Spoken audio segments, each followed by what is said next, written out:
Bienvenidos a nuestro Up to Date financiero de esta semana del 14 de octubre de 2021, donde compartimos noticias y temas de interés para tus finanzas personales, gracias al patrocinio de Advice Financial.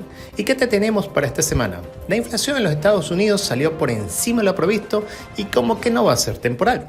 Segundo, mientras para algunos la pandemia les permitió ahorrar, a otros los dejó sin ahorro.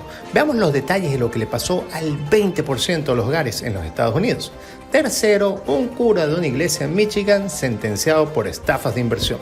Recordemos que esta información es con fines educativos y quien les habla, Alonso Rodríguez Segarra, Certified Financial Planner. Te invitamos a seguirnos en Spotify y en iTunes bajo nuestro micropodcast Up to Date Financiero. Primera información.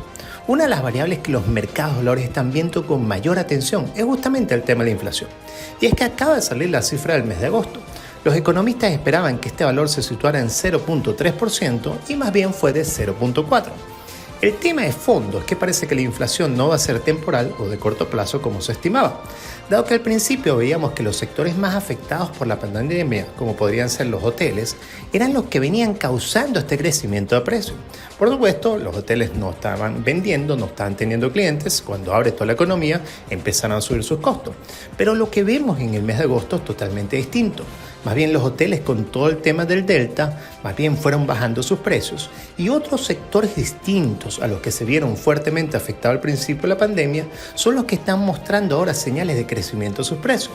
¿Y por qué se da eso? Bueno, primero, los sueldos en los Estados Unidos han venido creciendo ante la falta de personal. Segundo, siguen los cuellos de botella a nivel mundial, lo que hace que los productos se hagan más costosos ante la escasez. Tercero, la subida del precio del petróleo, que aumenta todos los fletes.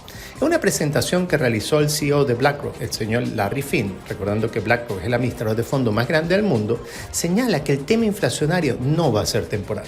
Por lo que nuestra sugerencia es a cuidar y controlar mucho más el presupuesto familiar, puesto se ve que los gastos van a seguir subiendo. Segunda información. La pandemia lamentablemente ha exacerbado el problema diferencial entre los que tienen y los que no tienen en los Estados Unidos.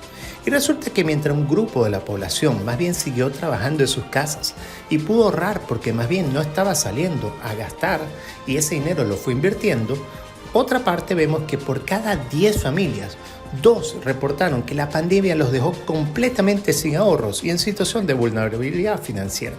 Este número sube un 30% para aquellas familias que ganan menos de $50,000 al año, según un estudio de la Universidad de Harvard. Y adivines quiénes fueron uno de los más afectados.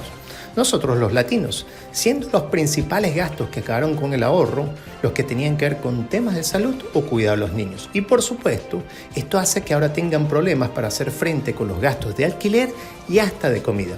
Dice que si bien recibieron ayudas del gobierno, la mayoría señala que no fue suficiente y se estima que muchas familias no podrán salir de este ciclo y caerán en pobreza. Por eso la receta siempre será la misma.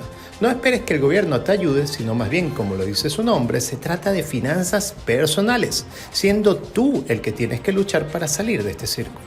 Tercero, resulta que un cura llamado Larry Holley logró estafar $9 millones a más de 140 inversionistas y por ello fue sentenciado a prisión. Como normalmente ocurre en estos casos, el señor se adueñó de los ahorros de toda la vida de estas familias. Pero este señor sí se pasó completamente. Primero, no tenía licencia para actuar como inversiones y decía que tenía una alianza con una señora y que ellos juntos tenían una firma de asesoría y planificación financiera. Y lo peor es que hacía sus seminarios para vender los supuestos productos de inversión a las víctimas dentro de la misma iglesia. Llamaba a sus conferencias La Vida Bendecida. En ella les pedía que llenara una planilla señalando todos sus activos con la promesa de que él iba a rezar en su nombre. Y señalaba que las ganancias que ofrecían eran sumamente altas y venían del sector inmobiliario. Y hasta en su discurso usaba frases de la Biblia. Le decía a las personas que él rezaba por sus hijos y como hacía eso, él era mucho más confiable que hasta con un banquero. Hasta hacía que los inversionistas sacaran el dinero de sus cuentas de retiro y lo pasaran a nombre de una compañía de él y su secuaz, y por ahí el cura se daba la gran vida. Esperamos que toda esta información haya sido de su utilidad y los esperamos nuevamente la semana que viene.